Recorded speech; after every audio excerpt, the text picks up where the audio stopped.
The last British royal wedding between Prince William and Kate Middleton brought together 1,900 guests, many of whom were pretty high-profile people. Footballer David Beckham was there with his wife and fashion designer Victoria Beckham.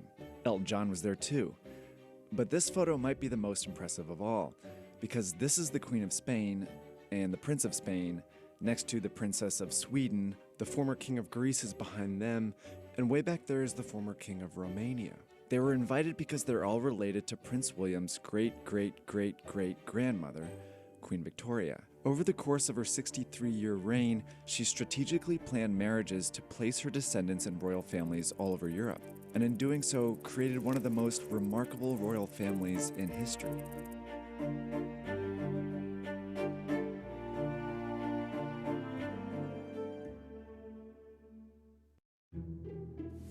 By the early 19th century, Europe had been at war for decades. After the French Revolutionary and Napoleonic Wars killed millions, European leaders came together to restore peace by reshaping major states for a new balance of power.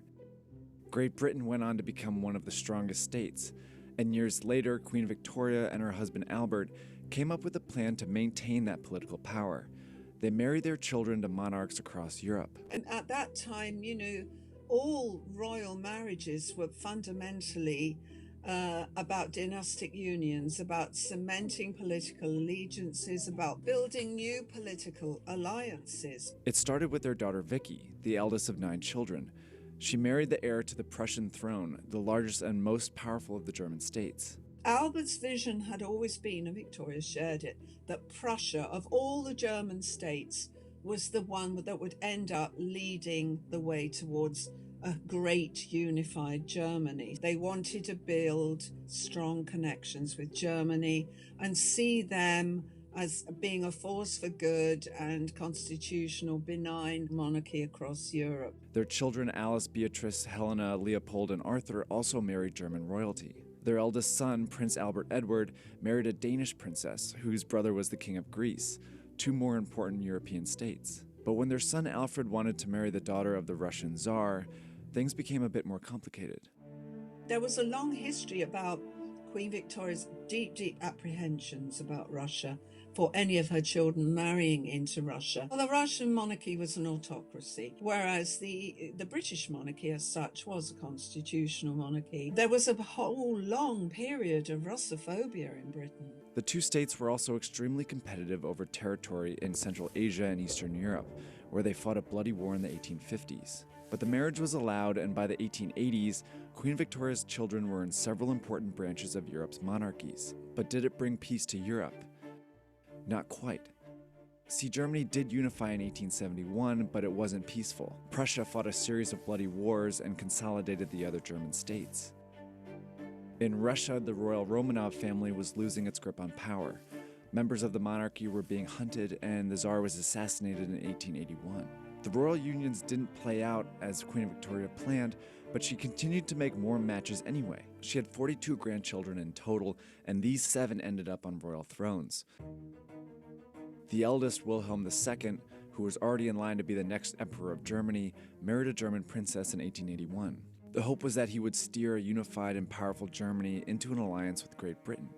George was in line to be the King of Great Britain and married a minor British royal family member. Alexandra married Nicholas, who was related to George and Wilhelm, and both became the Tsar and Tsarina of Russia. And 4 more granddaughters married European royalty, fulfilling Victoria's vision. I mean, when you look at Queen Victoria, by the end of her life, she really was the grandmother of Europe. Take, for example, this family photo, where Queen Victoria is with her daughter and grandson, the rulers of Germany, her son, Britain's next king, and her granddaughters, the future Tsarina of Russia and the future Queen of Romania.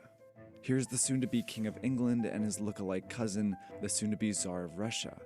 And here's some of the children and grandchildren together.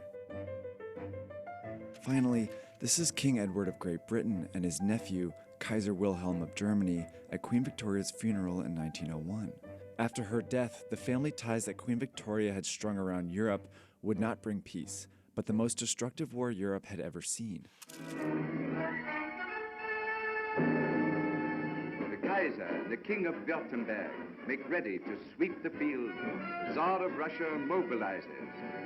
England joins the battle royal. World War I broke out in 1914 and split this family apart. Wilhelm's Germany, along with Austria-Hungary and the Ottoman Empire, fought an alliance led by Britain, Russia, and France. These countries were neutral. Say Victoria had lived till we were on the brink of war, I think it would have broken her, totally broken her heart, to know that her grandchildren ended up at war with each other. The war killed over 10 million people and ended the era of monarchy in Europe.